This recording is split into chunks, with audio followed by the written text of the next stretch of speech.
जी हाँ छात्रों, तो फाइनली कक्षा 9वीं पूरक परीक्षा 2024-25 विषय विज्ञान यानी साइंस का असली क्वेश्चन पेपर सुबह 5 बजे वायरल हो चुका है।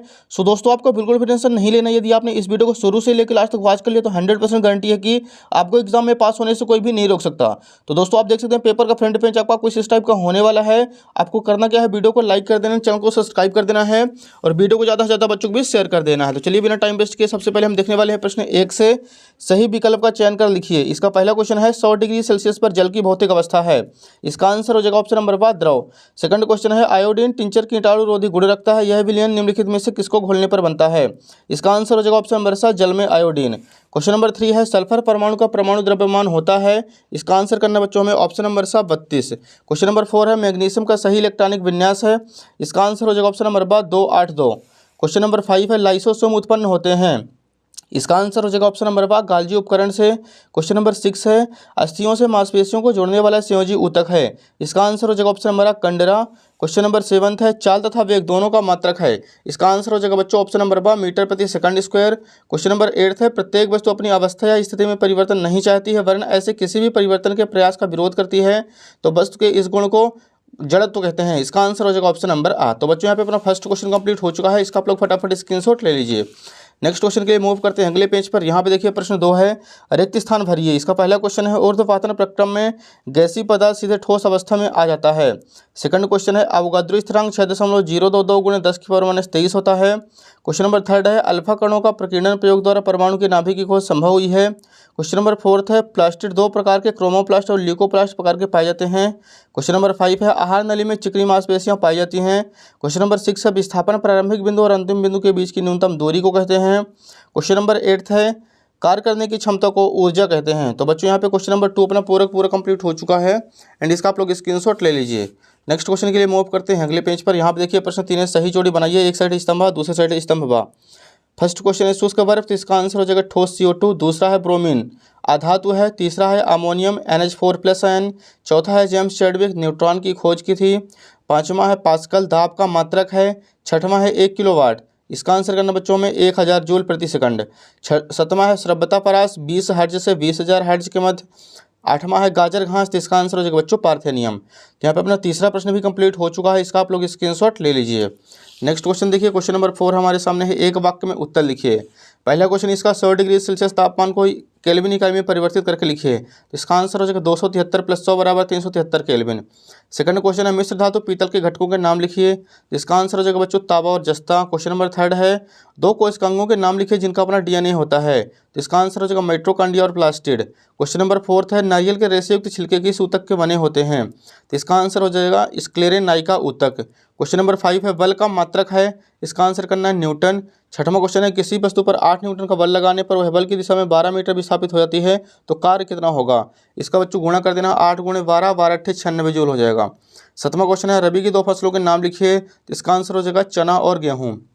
तो बच्चों यहाँ पे क्वेश्चन नंबर 4 भी अपना कंप्लीट हो चुका है। इसका भी आप लोग स्क्रीनशॉट ले लीजिए। नेक्स्ट क्वेश्चन देखिए बच्चों यहाँ पे क्वेश्चन नंबर 5 यहाँ से 2 नंबर के क्वेश्चन स्टार्ट हो रहे हैं। क्वेश्चन नंबर 5 है वाष्पीकरण को प्रभावित करने वाले कोई दो कारक लिखिए। तो लीजिए बच्चों पांचवें का आंसर लिखेंगे। सबसे पहले उत्तर क्रमांक 5 वाष्पीकरण को प्रभावित करने वाले कारक निम्न है। पहला हो जाएगा सतह का क्षेत्रफल। दूसरा वायु की गति। तीसरा आर्द्रता की मात्रा। चौथा हो जाएगा तापमान। क्वेश्चन नंबर 6 है निलंबन के कोई दो गुणधर्म लिखिए। तो लीजिए बच्चों छठवें का आंसर पहला पॉइंट लिखना है दृश्यता कणों को आंखों से देखा जा सकता है। दूसरा हो जाएगा मिश्रण का प्रकार विषमांगी मिश्रण होता है। क्वेश्चन नंबर 7 है विलयन की सांद्रता दर्शाने वाली कोई दो विधि लिखिए। पहली विधि लिखना है द्रव्यमान प्रति विलयन के द्रव्यमान प्रतिशत। विलय का द्रव्यमान बटे विलयन का द्रव्यमान × 100। दूसरा है द्रव्यमान प्रति विलयन के आयतन प्रतिशत। विलय का द्रव्यमान बटे विलयन का द्रव्यमान × 100। तो हो जाएगा बच्चों 7वें का आंसर। इसका भी आप लोग स्क्रीनशॉट ले लीजिए। नेक्स्ट क्वेश्चन नंबर 8 है समस्थानिक के कोई दो अनुप्रयोग लिखिए। तो लीजिए बच्चों 8वें का आंसर। सबसे पहला पॉइंट लिखें कैंसर के उपचार में कोबाल्ट के समस्थानिकों का उपयोग किया जाता है। दूसरा पॉइंट घेंघा रोग के उपचार में आयोडीन के समस्थानिकों का उपयोग किया जाता है। तो ये हो जाएगा 8वें का आंसर।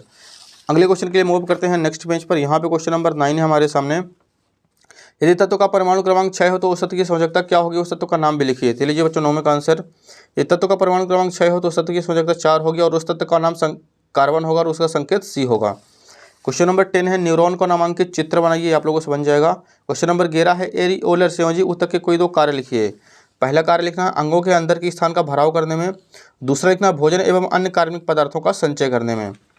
नेक्स्ट क्वेश्चन नंबर 12 है दूरी और विस्थापन में अंतर लिखिए कोई दो। तो एक साइड हमें हेडिंग डाल देना है दूरी, दूसरी साइड विस्थापन। फर्स्ट पॉइंट लिखना है दूरी एक अदिश राशि है, विस्थापन एक सदिश राशि है। सेकंड पॉइंट लिखना है दूरी वस्तु द्वारा तय किए गए पथ की लंबाई पर निर्भर करती है, विस्थापन वस्तु द्वारा तय किए गए पथ की लंबाई पर निर्भर नहीं करता।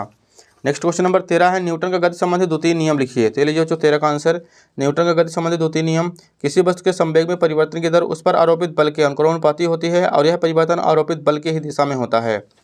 नेक्स्ट क्वेश्चन नंबर 14 है निम्नलिखित में से किसका जड़त्व अधिक है। पहला है एक रबर की गेंद अथवा उस जगह का पत्थर, दूसरा है एक साइकिल अथवा रेलगाड़ी, तीसरा है 5 रुपये के सिक्का अथवा 1 रुपये के सिक्के का, चौथा है 1 किलोग्राम लोहे का टुकड़ा या 1 किलोग्राम लकड़ी का टुकड़ा। तो यहाँ पे बच्चों लिखेंगे पहले का आंसर हो जाएगा पत्थर का, दूसरे का रेलगाड़ी, तीसरे का 5 रुपये के सिक्के का, चौथे को जगह बराबर होगा।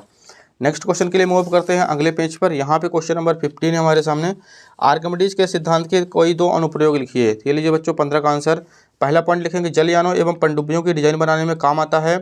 दूसरा पॉइंट लिखेंगे दुग्धमापी, जो दूध के किसी नमूने की शुद्धता की जांच के लिए प्रयुक्त किया जाता है। नेक्स्ट क्वेश्चन नंबर 16 है क्या कारण है कि लोहे की एक छोटी सी कील पानी में डूब जाती है जबकि लोहे का ही बना जहाज पानी में नहीं डूबता। तो यहाँ पर लिखना हमें लोहे की कील का घनत्व पानी से बहुत ज़्यादा होता है इसलिए यह आसानी से डूब जाती है। जहाज द्वारा हटाए गए पानी का वजन उसके वजन के बराबर होता है इसलिए यह तैरती रहती है। तो हो जाएगा उत्तर क्रमांक 16। नेक्स्ट क्वेश्चन नंबर 17 है पादप कोशिका और जंतु कोशिका में कोई 3 अंतर लिखिए। तो बच्चों यहाँ पे हमें एक साइड हेडिंग डालना है पादप कोशिका, दूसरी साइड जंतु कोशिका। फर्स्ट पॉइंट लिखना है सेल्यूलोज की बनी कोशिका भित्ति पाई जाती है, कोशिका भित्ति नहीं पाई जाती है। दूसरा पॉइंट लिखेंगे हरित लवक पाए जाते हैं, हरित लवक नहीं पाए जाते हैं। तीसरा पॉइंट लिखना बड़े आकार की रिक्तिकाएं पाई जाती हैं, रिक्तिकाएं नहीं होती अथवा बहुत छोटी पाई जाती हैं। तो हो जाएगा बच्चों क्वेश्चन नंबर 17 का आंसर, इसका भी आप लोग स्क्रीनशॉट ले लीजिए। नेक्स्ट क्वेश्चन देखिए 18 नंबर न्यूमेरिकल क्वेश्चन है बच्चों, यदि किसी कार का द्रव्यमान 1500 किलोग्राम है तो उसके वेग को 30 किलोमीटर प्रति घंटे से 60 किलोमीटर प्रति घंटे तक बढ़ाने में कितना कार्य करना पड़ेगा। तो लीजिए बच्चों उत्तर क्रमांक 18 का आंसर, इसका भी आप लोग फटाफट स्क्रीनशॉट ले लीजिए। इसका राइट आंसर आएगा 1,56,375 जूल।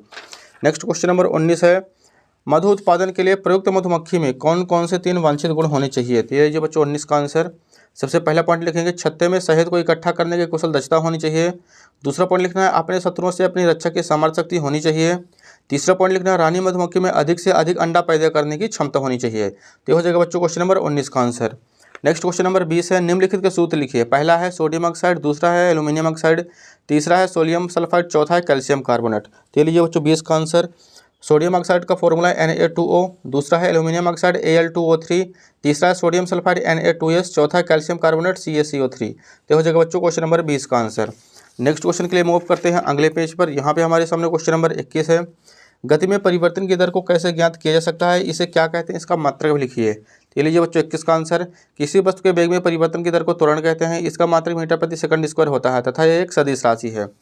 आगे लिखना बच्चों किसी वस्तु के संवेग में परिवर्तन वस्तु के द्रव्यमान और वेग के गुणनफल में परिवर्तन के बराबर होता है। इस संबंध को delta P equal m into delta we के रूप में व्यक्त किया जाता है। इसी प्रकार हम गति में परिवर्तन की दर को ज्ञात कर सकते हैं। तो इसका भी बच्चों आप लोग फटाफट स्क्रीनशॉट ले लीजिए। नेक्स्ट क्वेश्चन देखिए क्वेश्चन नंबर 22 है ध्वनि के बहुल परावर्तन के 4 उपयोग लिखिए। तो लीजिए बच्चों 22 का आंसर लिखेंगे। सबसे पहले ध्वनि के बहुल परावर्तन के 4 उपयोग निम्न हैं। फर्स्ट पॉइंट लिखना है पराध्वनि संसूचक एक ऐसा यंत्र है जो पराध्वनि तरंगों का उपयोग करके मानव शरीर के आंतरिक अंगों का प्राप्त करने के लिए काम में लाया जाता है। दूसरा पॉइंट लिखेंगे कई वाद्य यंत्रों में इसका उपयोग किया जाता है। तीसरा पॉइंट लिखना है मेगाफोन, स्टेथोस्कोप आदि में इसका उपयोग किया जाता है। चौथा पॉइंट हो जाएगा ध्वनि को बढ़ाने और ध्वनि को एक विशेष दिशा में केंद्रित करने के लिए इसका उपयोग किया जाता है।